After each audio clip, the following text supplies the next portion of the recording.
Agosto, el Papa Francisco me ha dado una cita para las 10 de la mañana en Santa Marta. Yo, sin embargo, quizás por herencia paterna, siento la necesidad de llegar siempre con alguna anticipación.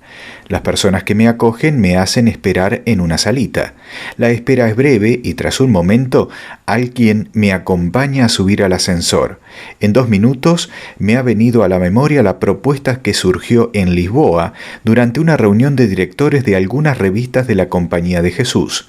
Allí surgió la idea de publicar todos a la vez una entrevista al Papa. Hablando con los demás directores, formulamos algunas preguntas que pudiesen expresar intereses comunes. Salgo del ascensor y veo al Papa, que me espera ya junto a la puerta. En realidad, tengo la curiosa impresión de no haber atravesado puerta alguna. Cuando entro a su habitación, el Papa ofrece que me siente en una butaca. Sus problemas de espalda hacen que él deba ocupar una silla más alta y rígida que la mía. El ambiente es simple y austero. Sobre el escritorio, el espacio de trabajo es pequeño. Me impresiona lo esencial de los muebles y las demás cosas. Los libros son pocos los papeles, pocos los objetos. Entre estos, una imagen de San Francisco, una estatua de Nuestra Señora de Luján, patrona de Argentina, un crucifijo y una estatua de San José sorprendido en el sueño, muy parecida a la que vi en su despacho de rector y superior provincial en el Colegio Máximo de San Miguel. La espiritualidad de Bergoglio no está hecha de energías en armonía, como las llamaría él, sino de rostros humanos: Cristo, San Francisco, San José, María. El Papa me acoge con una sonrisa que a estas alturas ha dado la vuelta al mundo y ensancha los corazones.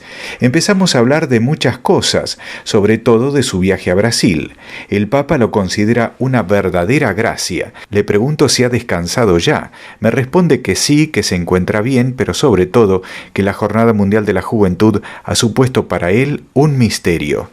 Me dice que no estaba acostumbrado a hablar a tanta gente. Yo suelo dirigir la vista a las personas concretas, una a una, y ponerme en contacto de forma personal con quien tengo delante. No estoy hecho a las masas. Le digo que es verdad, que eso se ve y que a todos nos impresiona. Se ve que cuando se encuentra en medio de la gente, en realidad posa sus ojos sobre personas concretas, como luego las cámaras proyectarán las imágenes y todos podrán contemplarle. Queda libre para ponerse en contacto directo, por lo menos ocular, con el que tiene adelante. Tengo la impresión de que esto le satisface, es decir, poder ser el que es, no sentirse obligado a cambiar su modo normal de comunicarse con los demás, ni siquiera cuando tiene delante a millones de personas, como fue el caso en la playa de Copacabana. Antes de que pueda encender mi grabadora, habíamos hablado todavía de otra cosa. Comentando una publicación mía, me dice que los 2 pensadores franceses contemporáneos que más le gustan son Henri de Lubac y Michel de Certeau. Le confieso también yo algo más personal, y él comienza a hablarme de sí, de su elección al pontificado. Me dice que cuando comenzó a darse cuenta de que podría llegar a ser elegido, era el miércoles 13 de marzo, durante la comida, sintió que le envolvía una inexplicable y profunda paz y consolación interior, junto con una oscuridad total que dejaba en sombras el resto de las cosas, y que estos sentimientos le acompañaron hasta su elección. Sinceramente hubiera continuado hablando en este tono familiar por mucho tiempo, pero tomo las páginas con las preguntas que llevo anotadas y enciendo la grabadora. Antes de nada, le doy gracias en nombre de todos los directores de las revistas de la Compañía de Jesús que publicarán esta entrevista. El Papa, poco antes de la audiencia que concedió a los jesuitas de la Civiltà Católica, me había mencionado su gran renuencia a conceder entrevistas. Me había confesado que prefiere pensarse las cosas más que improvisar respuestas sobre la marcha en una entrevista. Siente que las respuestas precisas le surgen cuando ya ha formulado la primera. No me reconocía a mí mismo cuando comencé a responder a los periodistas que me lanzaban sus preguntas durante el vuelo de vuelta de Río de Janeiro. Me dice, Pero es cierto, a lo largo de esta entrevista, el Papa se ha sentido libre de interrumpir lo que estaba diciendo en su respuesta a una pregunta para añadir algo a una respuesta anterior. Hablar con el Papa Francisco es una especie de flujo volcánico de ideas que se engarzan unas con otras. Incluso el acto de tomar apuntes me produce la desagradable sensación de estar interrumpiendo un diálogo espontáneo. Es obvio que el Papa Francisco está más acostumbrado a la conversación que a la cátedra. ¿Quién es Jorge Mario Bergoglio? Tengo una pregunta preparada, pero decido no seguir el esquema prefijado y la formulo un poco a quemarropa. ¿Quién es Jorge Mario Bergoglio? Se me queda mirando en silencio. Le pregunto si es lícito hacerle esta pregunta.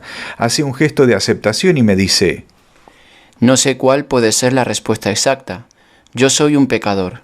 Esta es la definición más exacta. Y no se trata de un modo de hablar o un género literario. Soy un pecador. El Papa sigue reflexionando, concentrado, como si no se hubiese esperado esta pregunta, como si fuese necesario pensarla más. Bueno, quizá podría decir que soy despierto, que sé moverme, pero que al mismo tiempo soy bastante ingenuo. Pero la síntesis mejor, la que me sale más desde dentro y siento más verdadera es esta. Soy un pecador en quien el Señor ha puesto los ojos. Y repite: Soy alguien que ha sido mirado por el Señor. Mi lema: miserando adque eligendo, es algo que en mi caso he sentido siempre muy verdadero. El Papa Francisco ha tomado este lema de las homilías de San Beda el Venerable, que, comentando el pasaje evangélico de la vocación de San Mateo, escribe: Jesús vio un publicano y mirándolo con amor y eligiéndolo le dijo: sígueme. Añade: El gerundio latino miserando me parece intraducible tanto en italiano como en español. A mí me gusta traducirlo con otro gerundio que no existe: misericordiando. El Papa Francisco, siguiendo el hilo de su reflexión, me dice, dando un salto cuyo sentido no acabo de comprender: Yo no conozco Roma, son pocas las cosas que conozco. Entre estas está Santa María la Mayor, solía ir siempre. Riendo le digo: lo hemos entendido todos muy bien, Santo Padre. Bueno, sí. Prosigue el Papa. Conozco Santa María la Mayor, San Pedro, pero cuando venía a Roma venía siempre en Vía de la Scrofa. Desde allí me acercaba con frecuencia a visitar la iglesia de San Luis de los franceses y a contemplar el cuadro de la vocación de San Mateo de Caravaggio. Empiezo a intuir qué me quiere decir el Papa. Ese dedo de Jesús apuntando así, a Mateo. Así estoy yo, así me siento, como Mateo. Y en este momento el Papa se decide como si hubiese captado la imagen de sí mismo que anda buscando. Me impresiona el gesto de Mateo. Se aferra a su dinero, como diciendo: no, no a mí. No, este dinero es mío. Esto es lo que yo soy, un pecador al que el Señor ha dirigido su mirada. Y esto es lo que dije cuando me preguntaron si aceptaba la elección de pontífice. Y murmuraba: Peccator sum, sed super misericordia in infinita paciencia Domini nostri Jesu Christi confisur et in spiritu penitentiae accepto. ¿Por qué se hizo jesuita? Me hago cargo de que esta fórmula de aceptación es para el Papa Francisco una tarjeta de identidad. Nada más que añadir, y continúo con la que llevaba preparada como primera pregunta. Santo Padre, ¿qué le movió a tomar la decisión de entrar en la compañía de Jesús? ¿Qué le llamaba la atención en la orden de los jesuitas? Quería algo más, pero no sabía qué era. Había entrado en el seminario. Me atraían los dominicos y tenía amigos dominicos, pero al fin he elegido la compañía, que llegué a conocer bien, al estar nuestro seminario confiado a los jesuitas. De la compañía me impresionaron 3 cosas: su carácter misionero, la comunidad y la disciplina. Y esto es curioso, porque yo soy un indisciplinado, nato, pero su disciplina, su modo de ordenar el tiempo, me ha impresionado mucho. Y después hay algo fundamental para mí: la comunidad. Había buscado desde siempre una comunidad. No me veía sacerdote solo. Tengo necesidad de comunidad, y lo deja claro el hecho de haberme quedado en Santa Marta. Cuando fui elegido ocupaba por sorteo la habitación 207. Esta en que nos encontramos ahora es una habitación de huéspedes. Decidí vivir aquí, en la habitación 201, porque al tomar posesión del apartamento pontificio sentí dentro de mí un no. El apartamento pontificio del Palacio Apostólico no es lujoso. Es antiguo, grande y puesto con gran gusto, no lujoso.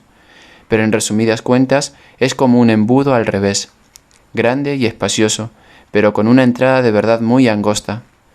No es posible entrar sino con cuentagotas, y yo, la verdad, sin gente no puedo vivir. Necesito vivir mi vida junto a los demás. Mientras el Papa habla de misión y de comunidad, me vienen a la cabeza tantos documentos de la Compañía de Jesús que hablan de comunidad para la misión y los descubro en sus palabras. Y para un jesuita, ¿qué significa ser Papa? Quiero decir en esta línea, y lanzo al Papa una pregunta que parte del hecho de que él es el primer jesuita elegido obispo de Roma. ¿Cómo entiende el servicio a la Iglesia Universal que usted ha sido llamado a desempeñar a la luz de la espiritualidad ignaciana? ¿Qué significa para un jesuita haber sido elegido Papa? ¿Qué aspecto de la espiritualidad ignaciana le ayuda más a vivir su ministerio? El discernimiento. Responde el Papa Francisco. El discernimiento es una de las cosas que Ignacio ha elaborado más interiormente. Para él, es un instrumento de lucha para conocer mejor al Señor y seguirlo más de cerca. Me ha impresionado siempre una máxima con la que suele describirse la visión de Ignacio. Non coerceri maximo, sed contineri minimo divinum es. He reflexionado largamente sobre esta frase por la que toca el gobierno. A ser superior, no tener límite para lo grande, pero concentrarse en lo pequeño. Esta virtud de lo grande y lo pequeño se llama magnanimidad, y a cada uno desde la posición que ocupa hace que pongamos siempre la vista en el horizonte. Es hacer las cosas pequeñas de cada día con el corazón grande y abierto a Dios y a los otros. Es dar su valor a las cosas pequeñas en el marco de los grandes horizontes, los del reino de Dios. Esta máxima ofrece parámetros para adoptar la postura correcta en el discernimiento, para sentir las cosas de Dios desde su punto de vista. Para San Ignacio hay que encarnar los grandes principios en las circunstancias del lugar, tiempo y personas. A su modo, Juan XXIII adoptó esta actitud de gobierno al repetir la máxima omni videri multa dissimulare, pauca corrigere, porque aun viendo omnia, dimensión máxima, prefería actuar sobre pauca, dimensión mínima. Es posible tener proyectos grandes y llevarlos a cabo actuando sobre cosas mínimas. Podemos usar medios débiles que resultan más eficaces que los fuertes, como dice San Pablo en la primera carta a los Corintios. Un discernimiento de este tipo requiere tiempo.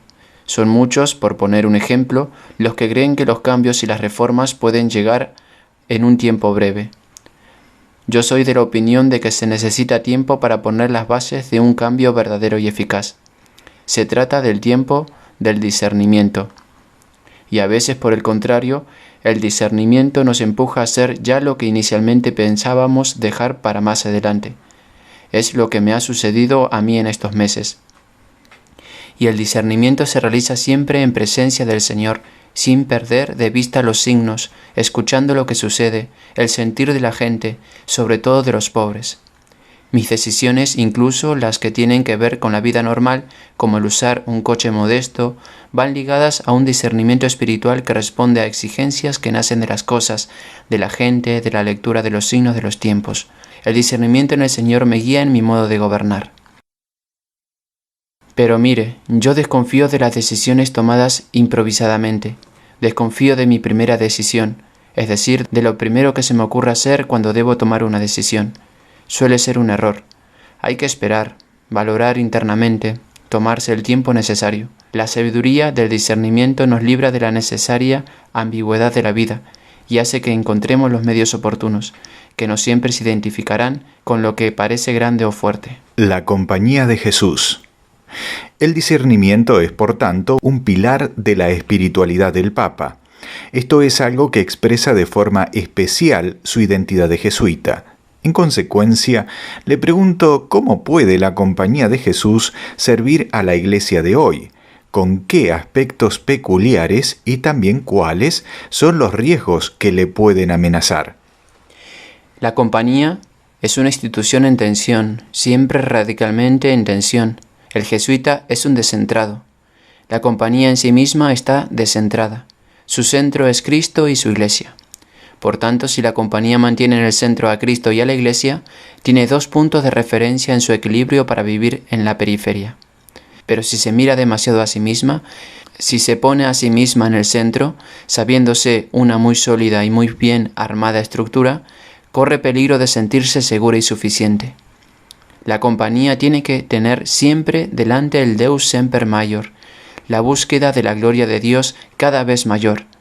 La Iglesia verdadera esposa de Cristo nuestro Señor, Cristo Rey que nos conquista y al que ofrecemos nuestra persona y todos nuestros esfuerzos, aunque seamos poco adecuados vasos de arcilla. Esta tensión nos sitúa continuamente fuera de nosotros mismos.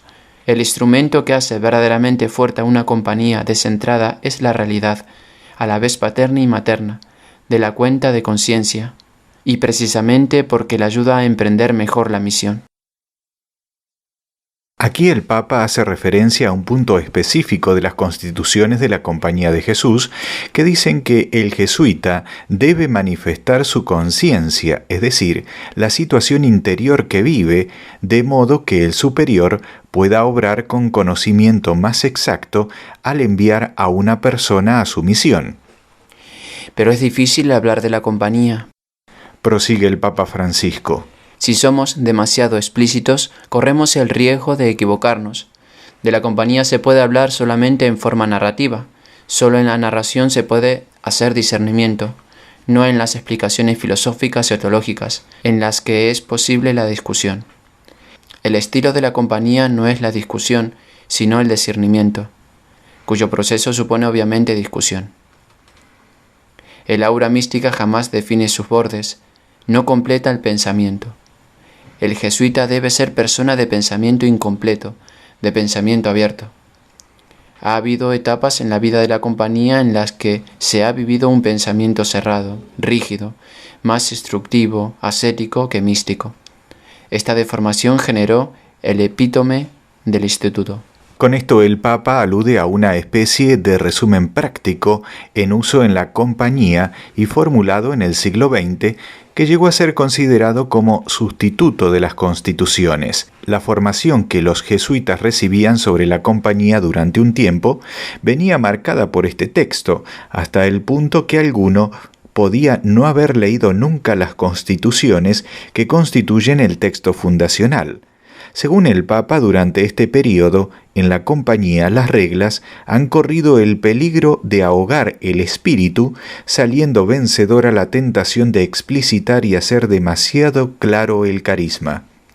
Prosigue. No, el jesuita piensa siempre y continuamente, con los ojos puestos en el horizonte hacia el que debe caminar, teniendo a Cristo en el centro. Esta es su verdadera fuerza. Y esto es lo que empuja a la compañía a estar en búsqueda, a ser creativa, generosa.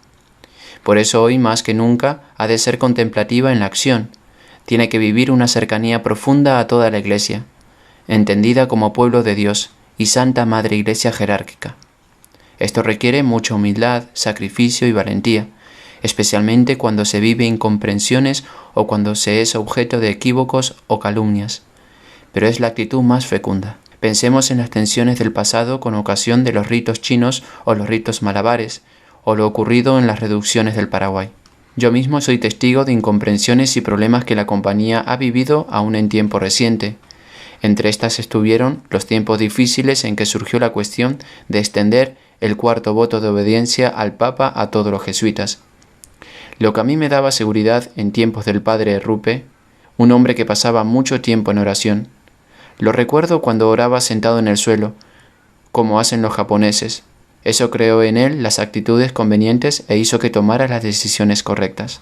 El modelo Pedro Fabro, sacerdote reformado. En este momento me pregunto, ¿qué figuras de jesuitas, desde los orígenes de la compañía hasta hoy, le habrán impresionado de modo especial? Y le pregunto al pontífice si hay algunos, cuáles son y por qué. El Papa comienza citando a San Ignacio y San Francisco Javier, pero enseguida se detiene en una figura que los jesuitas conocen, pero que no es muy conocida por lo general. el beato Pedro Fabro, que vivió entre 1506 y 1546, saboyano. Se trata de uno de los primeros compañeros de San Ignacio, el primero de todos, compañero de habitación cuando los dos eran estudiantes en la Sorbona. El tercer ocupante de aquella habitación era Francisco Javier. Pío IX le declaró beato el 5 de septiembre de 1872 y está tramitándose el proceso de canonización. Me cita una edición de su Memorial, cuya publicación él mismo encargó siendo superior provincial a dos especialistas jesuitas, los padres Miguel Fiorito y Jaime Amadeo. Una edición que gusta especialmente al Papa es la preparada por Michel de Certeau. Le pregunto qué le llama tanto la atención de Fabro y qué rasgos le impresionan más de él.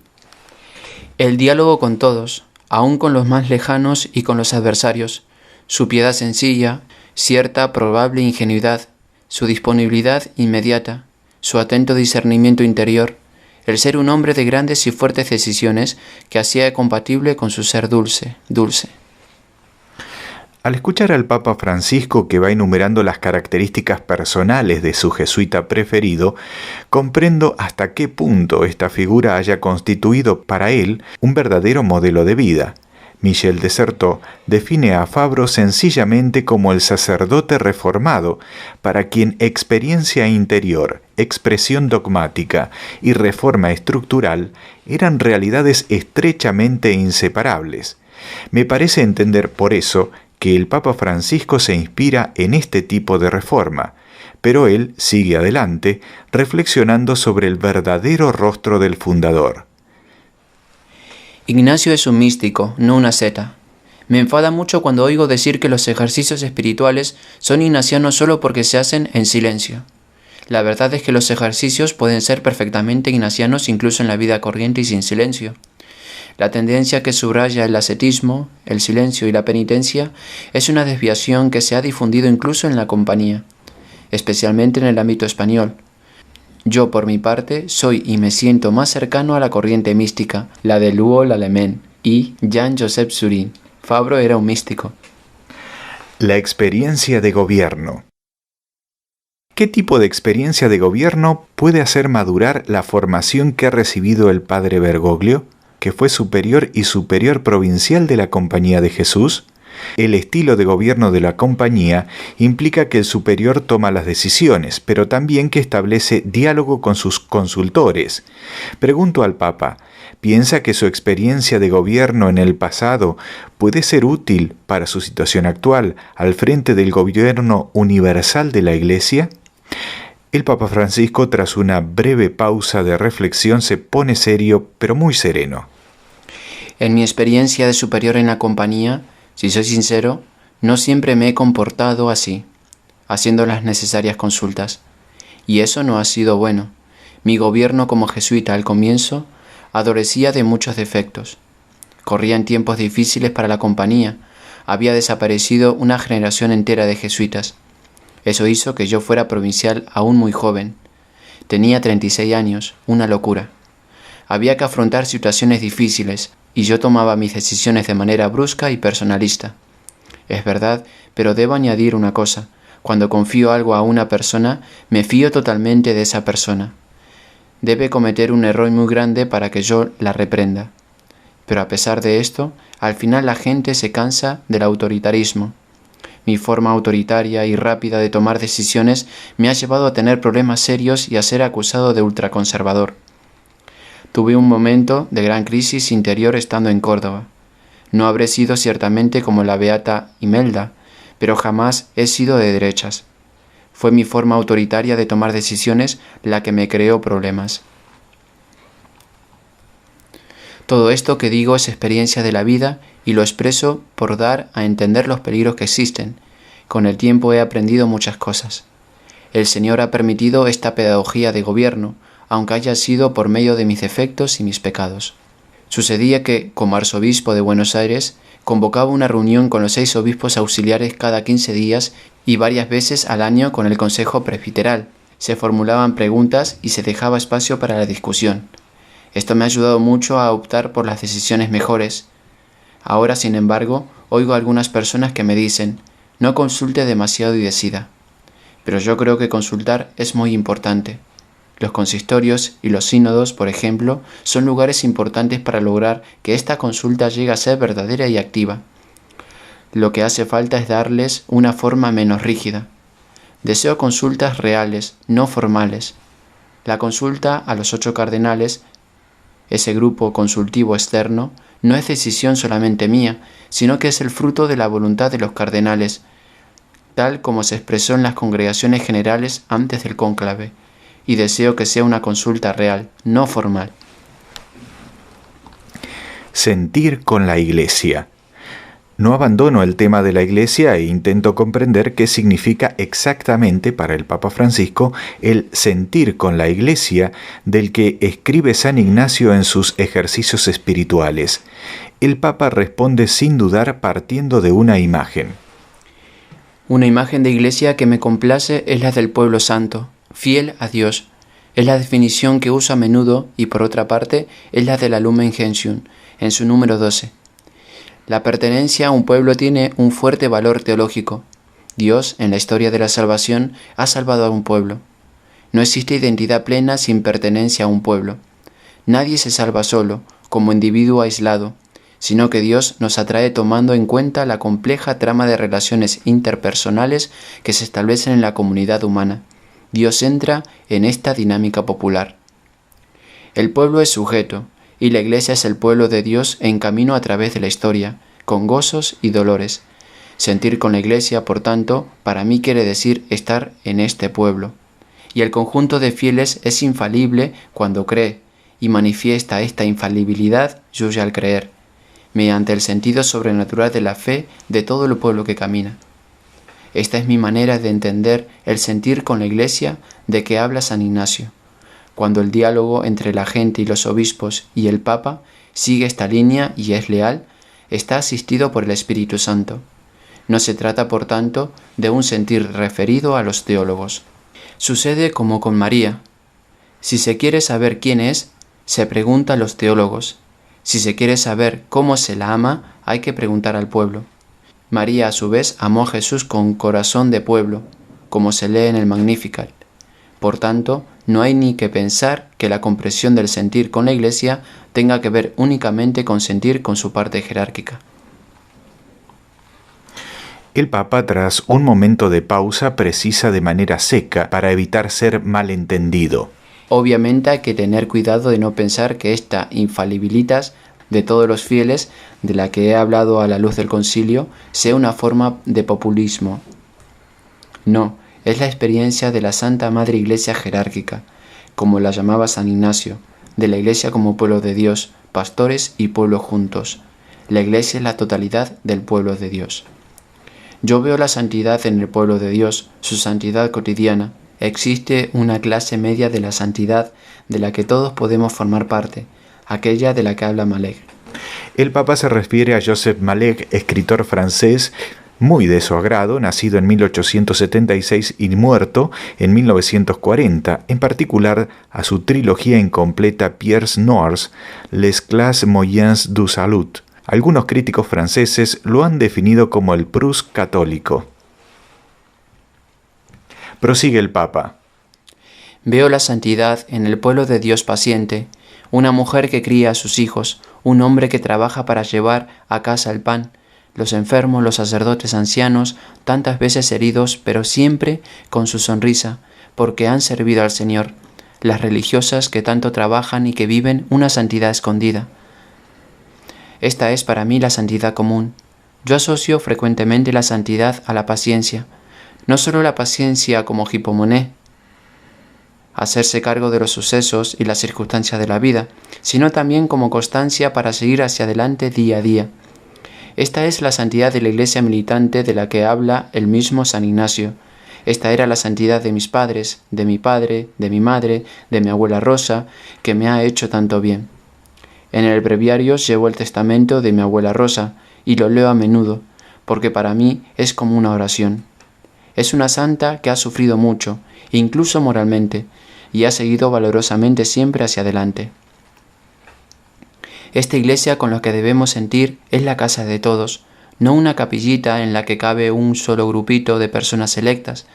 No podemos reducir el seno de la Iglesia universal a un nido protector de nuestra mediocridad. Y la Iglesia es madre, la Iglesia es fecunda, debe serlo. Mire, cuando percibo comportamientos negativos en ministros de la Iglesia o en consagrados o consagradas, lo primero que se me ocurre es un solterón, una solterona. No son ni padres ni madres, no han sido capaces de dar vida. Y sin embargo, cuando, por ejemplo, leo la vida de los misioneros salesianos que fueron a la Patagonia, leo una historia de vida y de fecundidad. Otro ejemplo de estos días, he visto que los periódicos se han hecho mucho eco de una llamada de teléfono que hice a un muchacho que me había escrito una carta. Le telefoné porque aquella carta había sido muy hermosa, muy sencilla. Para mí, supuso un acto de fecundidad. Caí en la cuenta de que se trataba de un joven que está creciendo, que ha reconocido a su padre y le cuenta, sin más, algo de su vida. El padre no puede decirle simplemente, paso de ti. A mí esta fecundidad me hace mucho bien. Iglesias jóvenes e iglesias antiguas. Sigo con el tema de la iglesia y dirijo al Papa una pregunta a la luz de la reciente Jornada Mundial de la Juventud. Este enorme evento ha puesto bajo los reflectores a los jóvenes, pero no menos a esos pulmones espirituales que son las iglesias de institución más reciente. ¿Qué esperanzas le parece que pueden surgir desde estas iglesias para la Iglesia Universal? Las iglesias jóvenes logran una síntesis de fe, cultura y vida en progreso diferente de la que logran las iglesias más antiguas.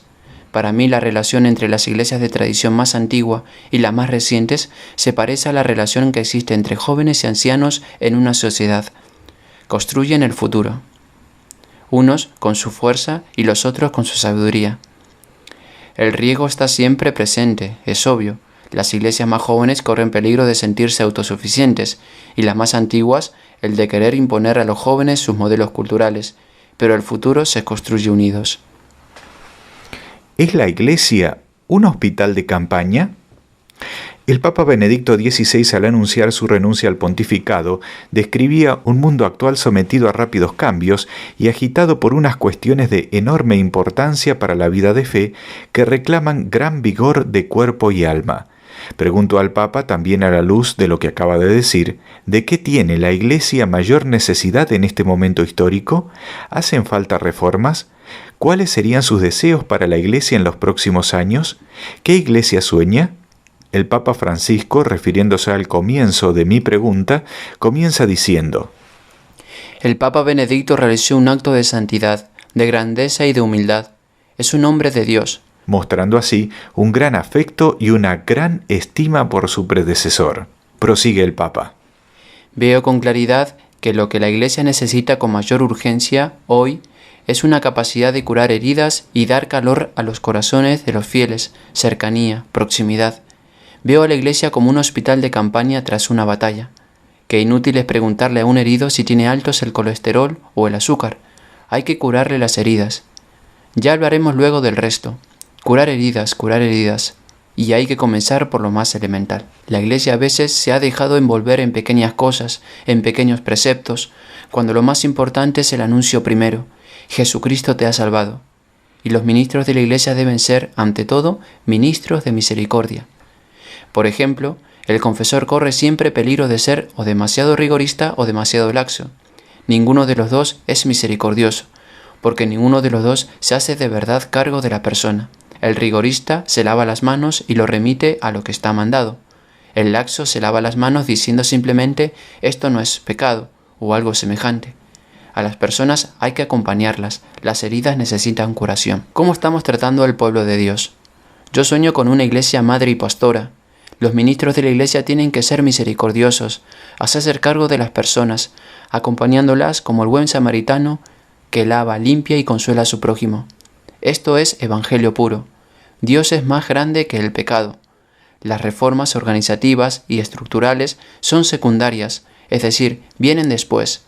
La primera reforma debe ser la de las actitudes.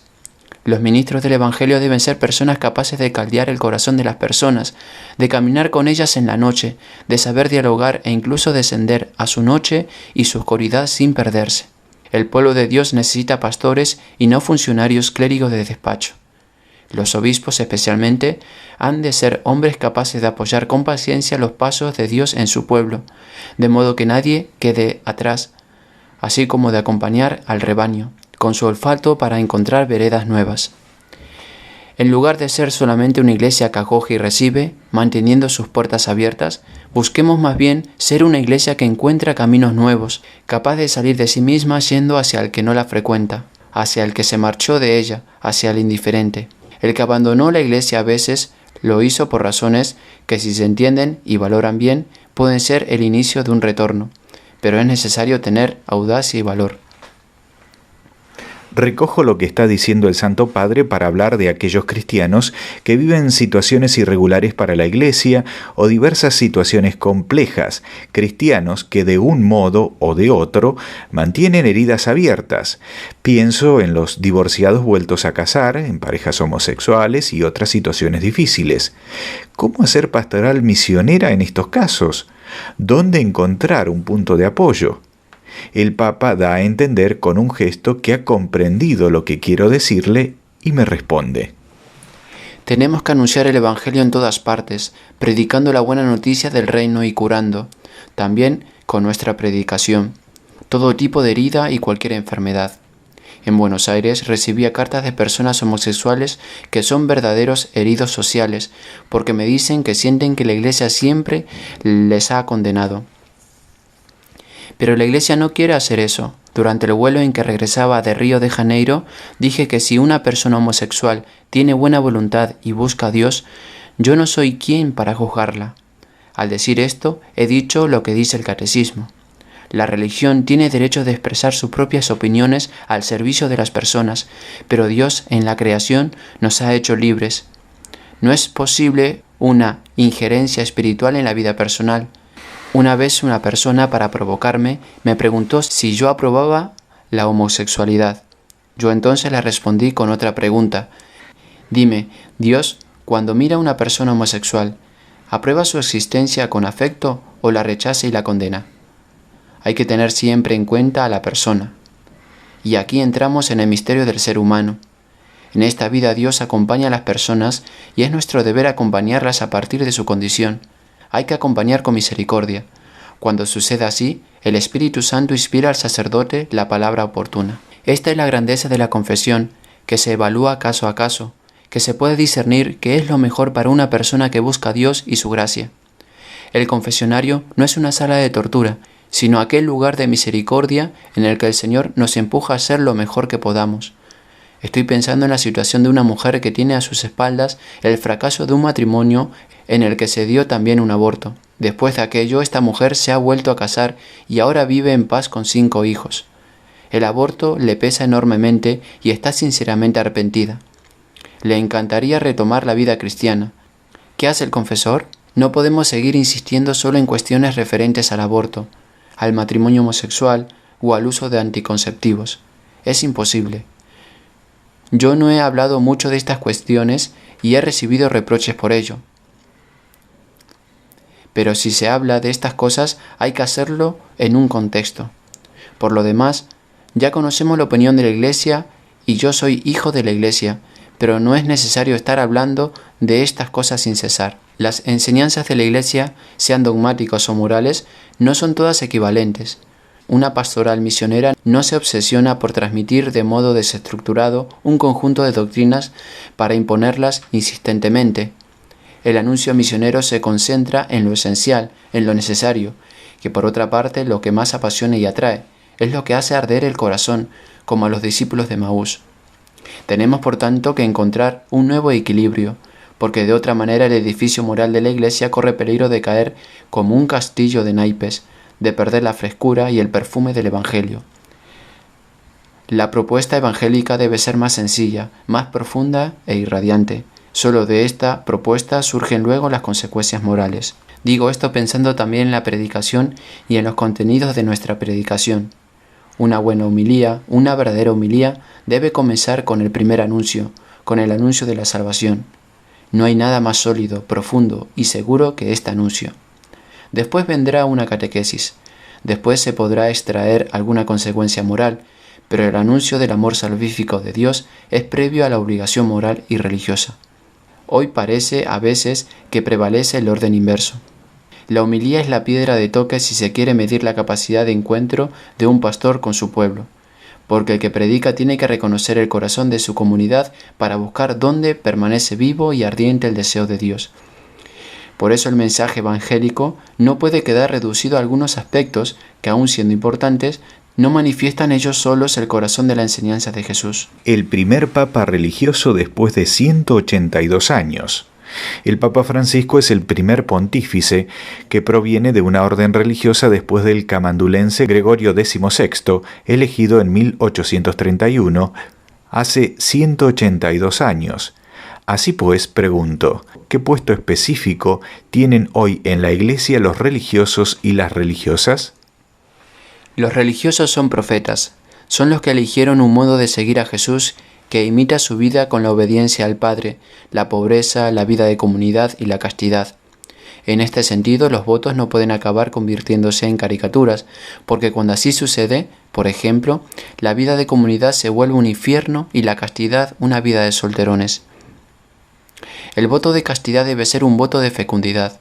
En la Iglesia los religiosos son llamados especialmente a ser profetas que dan testimonio de cómo se vive a Jesús en este mundo y que anuncian cómo será el reino de Dios cuando llegue a su perfección.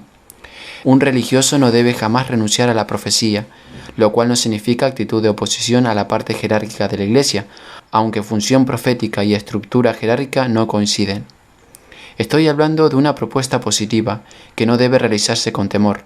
Pensemos en lo que han hecho tantos grandes santos de la vida monástica, religiosos y religiosas, desde tiempos de San Antonio Abad. Ser profeta implica a veces hacer ruido, no sé cómo decir.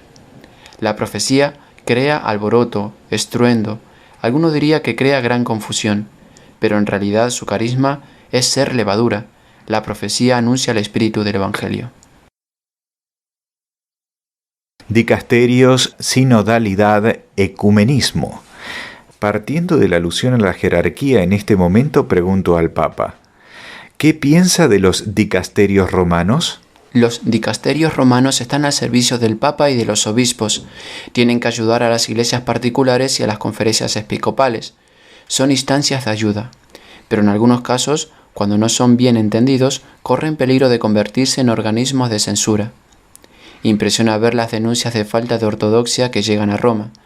Pienso que quien debe estudiar los casos son las conferencias episcopales locales, a las que Roma puede servir de valiosa ayuda. La verdad es que los casos se tratan mejor sobre el terreno. Los dicasterios romanos son mediadores, no intermediarios ni gestores. Recuerdo al Papa que el pasado 29 de junio, durante la ceremonia de bendición e imposición de los palios, a los 34 arzobispos metropolitanos, definió la vía de la sinodalidad como el camino que lleva a la Iglesia unida, a crecer en armonía con el servicio del primado. En consecuencia, mi pregunta es esta: ¿cómo conciliar en armonía primado petrino y solidaridad? ¿Qué caminos son practicables incluso con perspectiva ecuménica? Debemos caminar juntos, la gente, los obispos y el Papa. Hay que vivir la sinodalidad a varios niveles. Quizá es tiempo de cambiar la metodología del sínodo, porque la actual me parece estática. Eso podrá llegar a tener valor ecuménico, especialmente con nuestros hermanos ortodoxos. De ellos podemos aprender mucho sobre el sentido de la colegialidad episcopal y sobre la tradición de sinodalidad. El esfuerzo de reflexión común, observando cómo se gobernaba la Iglesia en los primeros siglos, antes de la ruptura entre Oriente y Occidente, acabará dando frutos. Para las relaciones ecuménicas es importante una cosa: no solo conocerse mejor, sino también reconocer lo que el Espíritu ha ido sembrando en nosotros como don también para nosotros. Yo deseo proseguir la reflexión sobre cómo ejercer el primado petrino que inició ya en 2007 la Comisión Mixta y que condujo a la firma del documento de Rávena. Hay que seguir esta vía. Intento captar cómo ve el Papa el futuro de la unidad de la Iglesia. Me responde: Tenemos que caminar unidos en las diferencias. No existe otro camino para unirnos. El camino de Jesús es ese. ¿Y el papel de la mujer en la Iglesia? El Papa se ha referido más de una vez a este tema en ocasiones diversas. En una entrevista afirmó que la presencia femenina en la Iglesia apenas se ha hecho notar porque la tentación del machismo no ha dejado espacio para hacer visible el papel que corresponde a la mujer en la comunidad. Retomó el tema durante el viaje de vuelta de Río de Janeiro, afirmando que no se ha hecho aún una teología profunda de la mujer. Yo le pregunto, ¿cuál debe ser el papel de la mujer en la Iglesia? ¿Qué hacer hoy para darle mayor visibilidad? Es necesario ampliar los espacios para una presencia femenina más incisiva en la Iglesia. Tomo la solución del machismo con faldas, porque la mujer tiene una estructura diferente al del varón, pero los discursos que oigo sobre el rol de la mujer a menudo se inspiran en una ideología machista. Las mujeres están formulando cuestiones profundas que debemos afrontar. La Iglesia no puede ser ella misma sin la mujer y el papel que ésta desempeña. La mujer es imprescindible para la Iglesia. María, una mujer, es más importante que los obispos. Digo esto porque no hay que confundir la función con la dignidad. Es preciso, por tanto, profundizar más en la figura de la mujer en la Iglesia. Hay que trabajar más hasta elaborar una teología profunda de la mujer. Solo tras haberlo hecho podremos reflexionar mejor sobre su función dentro de la Iglesia. En los lugares donde se toman las decisiones importantes es necesario el genio femenino. Afrontamos hoy este desafío. Reflexionar sobre el puesto específico de la mujer, incluso allí donde se ejercita la autoridad en los varios ámbitos de la Iglesia. El Concilio Vaticano II. ¿Qué hizo el Concilio Vaticano II? ¿Qué fue en realidad? Le dirijo esta pregunta a la luz de las afirmaciones que acaba de hacer, imaginando una respuesta larga y organizada. Y sin embargo, me da la impresión de que el Papa considerase el concilio un hecho tan incontestable que apenas valiera la pena dedicarle mucho tiempo corroborando su importancia. El Vaticano II supuso una relectura del Evangelio a la luz de la cultura contemporánea. Produjo un movimiento de renovación que viene sencillamente del mismo Evangelio. Los frutos son enormes. Basta recordar la liturgia. El trabajo de reforma litúrgica hizo un servicio al pueblo, releyendo el Evangelio a partir de una situación histórica completa. Sí, hay líneas de continuidad y de discontinuidad, pero una cosa es clara: la dinámica de lectura del Evangelio actualizada para hoy, propia del concilio, es absolutamente irreversible. Luego están algunas cuestiones concretas, como la liturgia según el Vetus Sordo. Pienso que la decisión del Papa Benedicto estuvo dictada por la prudencia, procurando ayudar a algunas personas que tienen esa sensibilidad particular. Lo que considero preocupante es el peligro de ideologización, de instrumentalización del Vetus Sordo. Buscar y encontrar a Dios en todas las cosas. El discurso del Papa Francisco se inclina hacia la apertura cuando habla de los desafíos que afrontamos hoy. Hace algunos años se escribía que para ver la realidad hace falta una mirada de fe, porque si no, se contempla una realidad fragmentada, dividida. Este sería uno de los temas de la encíclica Lumen Fidei. Tengo presente algunos pasajes de los discursos del Papa Francisco durante la Jornada Mundial de la Juventud en Río de Janeiro. Se los cito: Dios es real si se manifiesta en nuestro hoy. Dios está en todas partes. Son frases que se hacen eco de la expresión ignaciana, buscar y encontrar a Dios en todas las cosas. Le pregunto al Papa: Santidad, ¿cómo se hace para buscar y encontrar a Dios en todas las cosas? Lo que dije en Río tiene un valor temporal.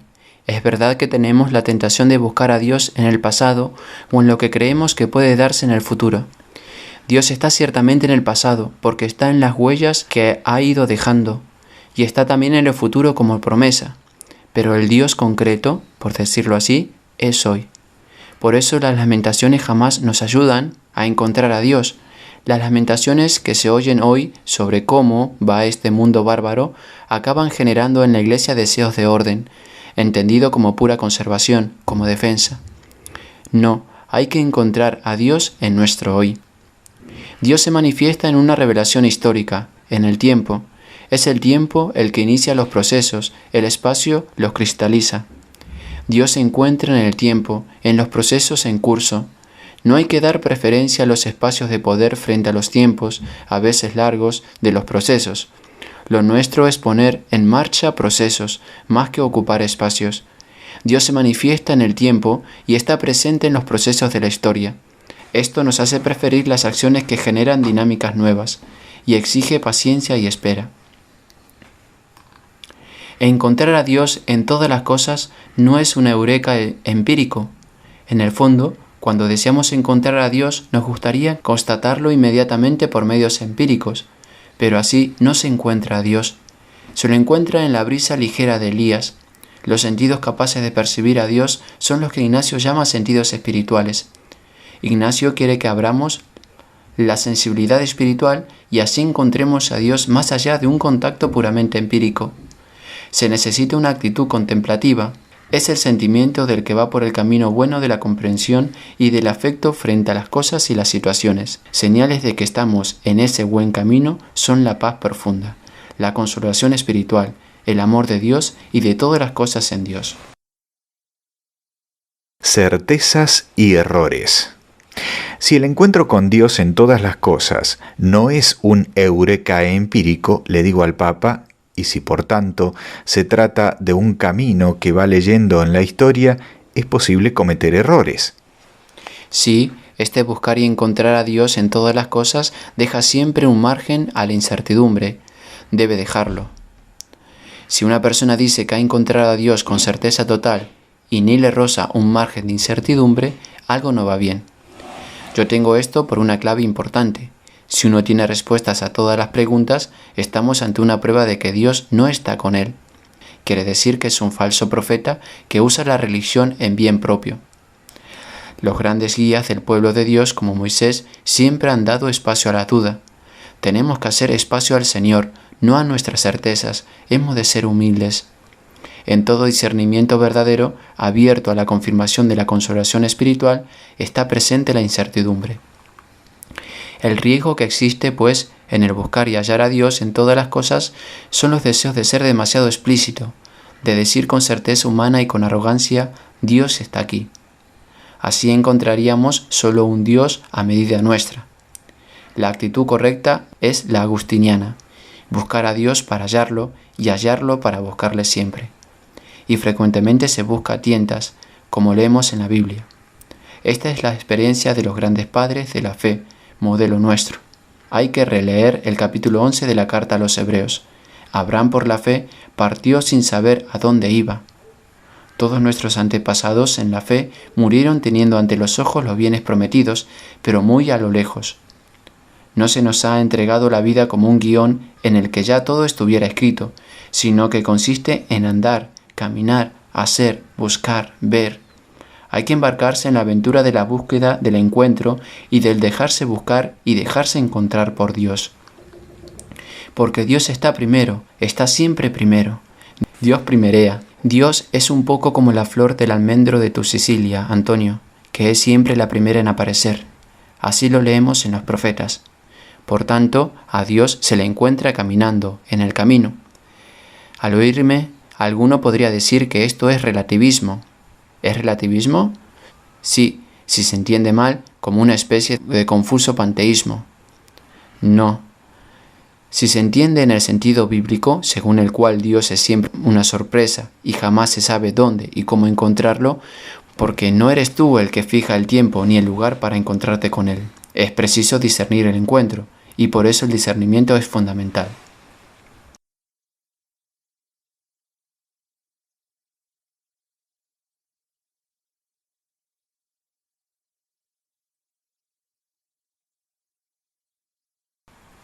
Un cristiano restauracionista, legalista, que lo quiere todo claro y seguro, no va a encontrar nada.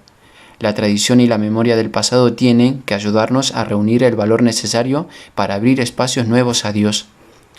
Aquel que hoy buscase siempre soluciones disciplinares, el que tienda a la seguridad doctrinal de modo exagerado, el que busca obstinadamente recuperar el pasado perdido, posee una visión estática e involutiva, y así la fe se convierte en una ideología entre tantas otras.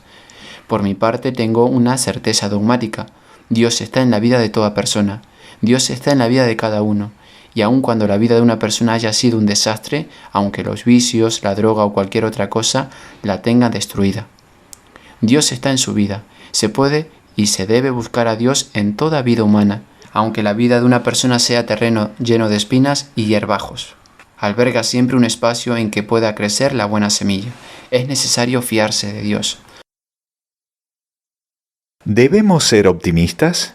Estas palabras del Papa me recuerdan algunas reflexiones suyas de hace tiempo, en las que el entonces cardenal Bergoglio escribía que Dios vive ya en la ciudad, mezclado vitalmente con todos y unido a cada uno.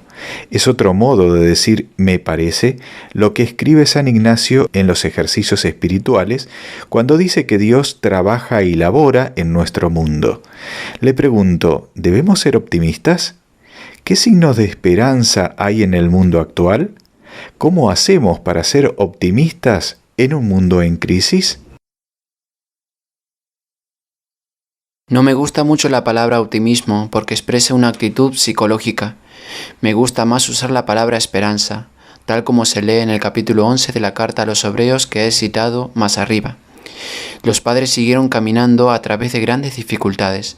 La esperanza no defrauda, como leemos en la carta a los Romanos. Piensa en la primera adivinanza del Turandot de Puccini.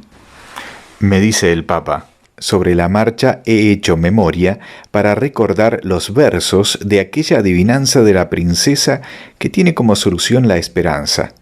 En la oscuridad de la noche vuela un irisado fantasma, sube y despliega las alas, sobre la negra infinita humanidad. Todos lo invocan y todos le imploran, pero el fantasma se esfuma con la aurora para renacer en el corazón. Cada noche nace y cada día muere. Son versos que revelan el deseo de una esperanza que, sin embargo, es un fantasma irisado que desaparece con la aurora. Prosigue el Papa Francisco. Pues bien, la esperanza cristiana no es un fantasma y no engaña. Es una virtud teologal y, en definitiva, un regalo de Dios que no se puede reducir a un optimismo meramente humano. Dios no defrauda la esperanza ni puede traicionarse a sí mismo. Dios es todo promesa. El arte y la creatividad.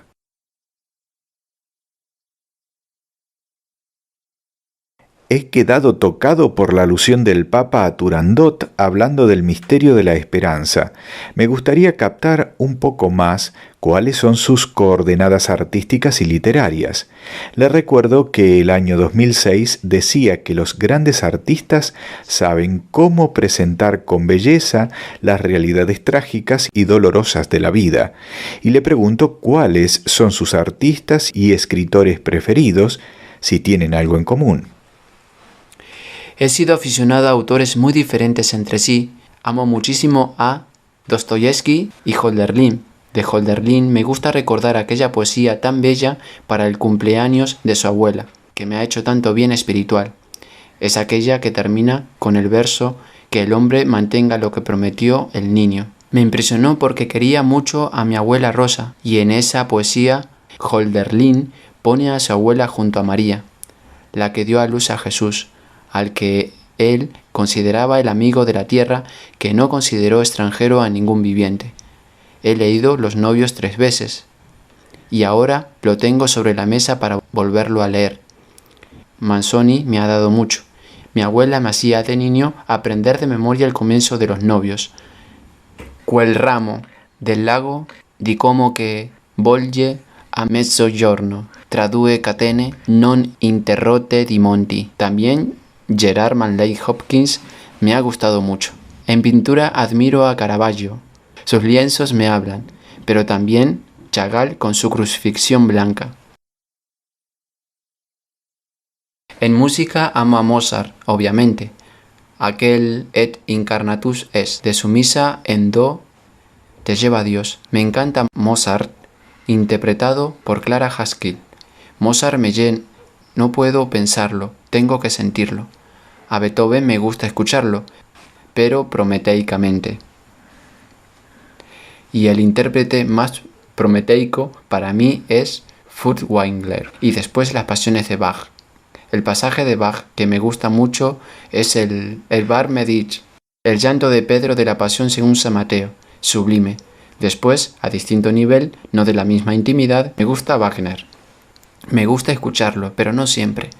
La tetralogía del Anillo, dirigido por Furtwängler en la escala el año 1950, es lo mejor que hay, sin olvidar Parsifal, dirigido el 62 por Napperpuch. Deberíamos pasar a hablar de cine. La Strada de Fellini es quizá la película que más me haya gustado. Me identifico con esa película, en la que hay una referencia implícita a San Francisco. Luego creo haber visto todas las películas de Anna Magnani y Aldo Fabrizi, cuando tenía entre 10 y 12 años. Otra película que me gustó mucho fue Roma Città Aperta. Mi cultura cinematográfica se la debo sobre todo a mis padres, que nos llevaban muy a menudo al cine. En general puedo decir que me gustan los artistas trágicos, especialmente los más clásicos. Hay una bella definición que Cervantes pone en boca del bachiller Carrasco haciendo el elogio de la historia de Don Quijote. Los niños la traen en las manos, los jóvenes la leen, los adultos la entienden, los viejos la elogian. Esta puede ser para mí una buena definición de lo que son los clásicos. Me doy cuenta de que me han absorbido todas estas citas del Papa y de que desearía entrar en su vida por la puerta de sus preferencias artísticas. Sería, imagino, un largo itinerario, incluiría el cine, desde el neorrealismo italiano al festín de Babet.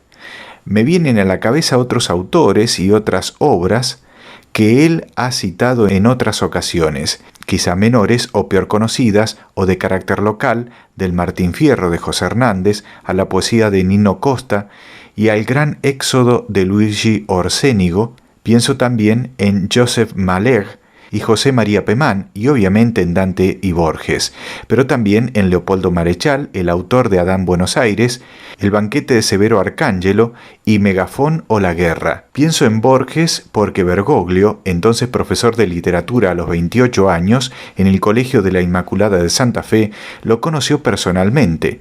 Bergoglio enseñaba en los 2 últimos años del liceo cuando inició a sus alumnos en la escritura creativa. Yo mismo he tenido una experiencia parecida a la suya cuando tenía su edad, en el Instituto Máximo de Roma, fundando Bomba Carta, y se la cuento. Al final pido al Papa que me narre su experiencia. Y responde: Fue una cosa un poco atrevida. Quería encontrar la manera de que mis alumnos estudiasen el Cid, pero a los chicos no les apetecía. Me pedían leer a García Lorca. Entonces decidí que estudiaran el Cid en casa y que en clase yo hablaría de los autores que les gustaban más. Naturalmente los chicos querían leer obras literarias más picantes, contemporáneas, como La casada infiel, o clásicas, como La Celestina del Fernando de Rojas, pero leyendo estas cosas que les resultaban entonces más atractivas, le cogían gusto a la literatura y a la poesía en general, y pasaban a otros autores. Y a mí me resultó una gran experiencia. Pude acabar el programa, aunque de forma no estructurada, es decir, no según el orden previsto, sino siguiendo el que iba surgiendo con naturalidad a partir de la lectura de los autores. Esta modalidad se me acomodaba muy bien. No era de mi agrado hacer una programación rígida, todo lo más conocer, sobre poco más o menos a dónde quería llegar. Y entonces empecé a hacerles escribir. Al final decidí pedir a Borges que leyera 2 narraciones escritas por mis chicos. Conocía a su secretaria, que me había dado clases de piano. A Borges le gustaron muchísimo y me propuso redactar la introducción de una recopilación. Entonces, Santo Padre, para la vida de una persona, ¿es importante la creatividad?, le pregunto. Se ríe y me responde: Para un jesuita es enormemente importante. Un jesuita debe ser creativo. Fronteras y laboratorios. Creatividad, pues, importante para un jesuita. El Papa Francisco, cuando recibió a los padres y colaboradores de la Civiltà Católica, había anunciado otras 3 características importantes para el trabajo cultural del jesuita. Vuelvo con la memoria de aquel día 14 de junio. Recuerdo que entonces, en el intercambio que tuvimos previo al encuentro con todo el grupo, ya me las había anunciado: diálogo, discernimiento y frontera. Y había insistido en particular en el último punto, citándome a Pablo VI, que en un famoso discurso había dicho a los jesuitas: dondequiera que en la Iglesia las más candentes exigencias del hombre se han medido con el mensaje perenne del Evangelio, aun en los campos más difíciles y punteros, sea en las encrucijadas de las ideologías o en las trincheras sociales, allí han estado los jesuitas. Le pido al Papa Francisco que me lo aclare un poco. Nos ha pedido que estemos atentos a no caer en la tentación de domesticar las fronteras. Hay que salir al encuentro de las fronteras y no traerse las fronteras a casa para darles un barniz y domesticarlas. ¿A qué se refería? ¿Qué quería decirnos exactamente? Esta entrevista ha surgido de un acuerdo entre un grupo de revistas dirigidas por la Compañía de Jesús. ¿Desea hacerles alguna invitación especial? ¿Cuáles deben ser sus prioridades? Las 3 palabras clave que dirigí a la civiltà católica pueden extenderse a todas las revistas de la compañía, quizá con acentos diferentes propios de su naturaleza y sus objetivos. Cuando insisto en la frontera de un modo especial, me refiero a la necesidad que tiene el hombre de cultura de estar inserto en el contexto en que actúa y sobre el que reflexiona. Nos acecha siempre el peligro de vivir en un laboratorio. La nuestra no es una fe laboratorio, sino una fe camino, una fe histórica. Dios se ha revelado como historia, no como un compendio de verdades abstractas. Me dan miedo los laboratorios porque en el laboratorio se toman los problemas y se los lleva uno a su casa, fuera de su contexto, para domesticarlos, para darles un barniz. No hay que llevarse la frontera a casa, sino vivir en frontera y ser audaces. Le pregunto al Papa si puede ponerme algún ejemplo a partir de su experiencia personal. Cuando se habla de problemas sociales, una cosa es reunirse a estudiar el problema de la droga de una villa miseria y otra cosa es ir allí, vivir allí y captar el problema desde dentro y estudiarlo. Hay una carta genial del padre Arrupe a los Centros de Investigación y Acción Social sobre la pobreza, en la que dice claramente que no se puede hablar de pobreza si no se la experimenta, con una inserción directa en los lugares en los que se vive esa pobreza. La palabra inserción es peligrosa porque algunos religiosos la han tomado como una moda y han sucedido desastres por falta de discernimiento, pero es verdaderamente importante. Y las fronteras son muchas. Pensemos en las religiosas que viven en hospitales, viven en las fronteras. Yo mismo estoy vivo gracias a ellas. Con ocasión de mi problema de pulmón en el hospital, el médico me prescribió penicilina, streptomicina en cierta dosis. La hermana que estaba de guardia la triplicó porque tenía ojo clínico. Sabía lo que había que hacer porque estaba con los enfermos todo el día. El médico, que verdaderamente era un buen médico, vivía en su laboratorio. La hermana vivía en la frontera y dialogaba con la frontera todos los días. Domesticar la frontera significa limitarse a hablar desde una posición de lejanía, encerrarse en los laboratorios, que son cosas útiles, pero la reflexión para nosotros debe partir de la experiencia. ¿Cómo se entiende el hombre a sí mismo? Pregunto al Papa si esto tiene validez también, y cómo en el caso de una frontera tan importante como es la del desafío antropológico, la antropología que la Iglesia ha tomado tradicionalmente como punto de referencia y el lenguaje con el que la ha expresado, siguen siendo referencia sólida, fruto de una sabiduría y una experiencia seculares. Y sin embargo, el hombre al que se dirige la Iglesia no parece ya comprender esa antropología y ese lenguaje ni considerarlos suficientes. Comienzo exponiendo el hecho de que el hombre se está interpretando a sí mismo de modo diferente a como lo ha hecho en el pasado con categorías diferentes, y esto se debe también a grandes cambios en la sociedad y a un estudio más hondo de sí mismo. El Papa en este momento se levanta y va a agarrar su breviario de la mesa de trabajo. Es un breviario en latín y ya muy ajado por el uso. Lo abre en el oficio de lectura de la feria sexta, es decir, del viernes de la semana 27ª. Me lee el pasaje Con monitorium primum de San Vicente de Lerins. Ita etiam Christiane religionis dogma sequatur as decet profectum leyes, ut annis silicet consolidetur, dilatetur tempori, sublimetur aetate. El mismo dogma de la religión cristiana debe someterse a estas leyes. Progresa consolidándose con los años, desarrollándose con el tiempo, haciéndose más profundo con la edad. Y prosigue el Papa. San Vicente de Lerins compara el desarrollo biológico del hombre con la transmisión del depositum fidei de una época a la otra, que crece y se consolida con el paso del tiempo. Ciertamente la comprensión del hombre cambia con el tiempo y su conciencia de sí mismo se hace más profunda. Pensemos en cuando la esclavitud era cosa admitida y cuando la pena de muerte se aceptaba sin problemas. Por tanto, se crece en comprensión de la verdad. Los exegetas y los teólogos ayudan a la Iglesia a madurar su propio juicio. Las demás ciencias y su evolución ayudan también a la Iglesia a aumentar en comprensión. Hay normas y preceptos eclesiales secundarios, una vez eficaces, pero ahora sin valor ni significado. Es equivocada una visión monolítica y sin matices de la doctrina de la Iglesia. Por lo demás, en cada época el hombre intenta comprenderse y expresarse mejor a sí mismo, y por tanto el hombre, con el tiempo, cambia su modo de percibirse.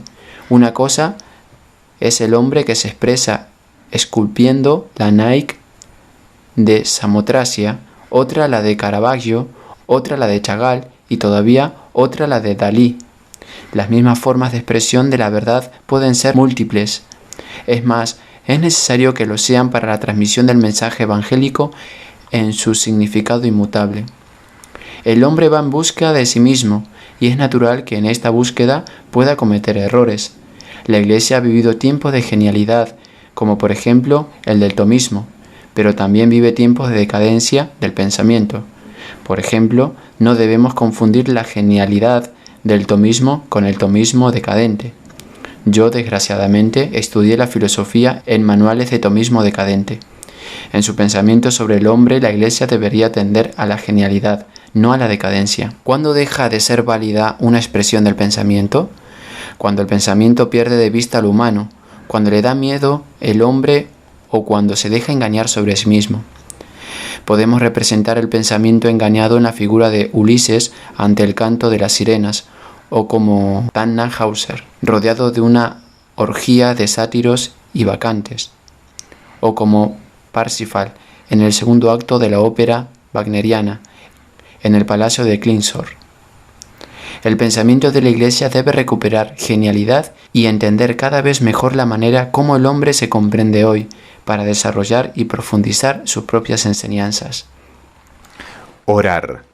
Lanzo al Papa una última pregunta sobre su modo preferido de orar. Rezo el oficio todas las mañanas.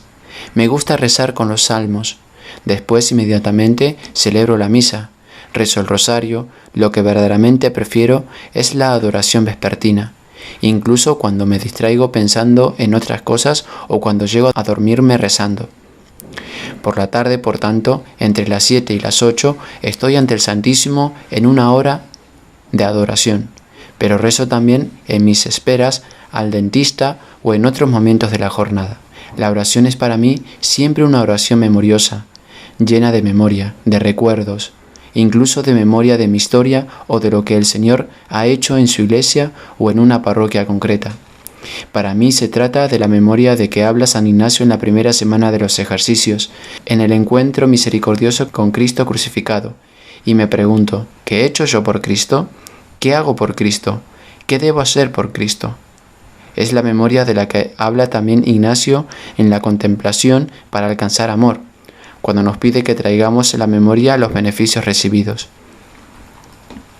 Pero sobre todo, sé que el Señor me tiene en su memoria. Yo puedo olvidarme de Él, pero yo sé que Él jamás se olvida de mí. La memoria funda radicalmente el corazón del jesuita. Es la memoria de la gracia, la memoria de la que se habla en el Deuteronomio, la memoria de las acciones de Dios que están en la base de la alianza entre Dios y su pueblo.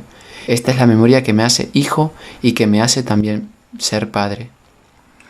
Me doy cuenta de que seguiría mucho tiempo este diálogo, pero sé que, como dijo el Papa una vez, no hay que maltratar los límites. En total, hemos dialogado más de 6 horas a lo largo de 3 sesiones, el 19, el 23 y el 29 de agosto. He preferido organizar la redacción sin divisiones para que no perdiera continuidad. Lo nuestro ha sido más una conversación que una entrevista. Las preguntas han constituido como un telón de fondo que no imponía rígidos parámetros predefinidos. Incluso desde el punto de vista lingüístico, hemos pasado con soltura del italiano al español, a menudo sin advertir la transición.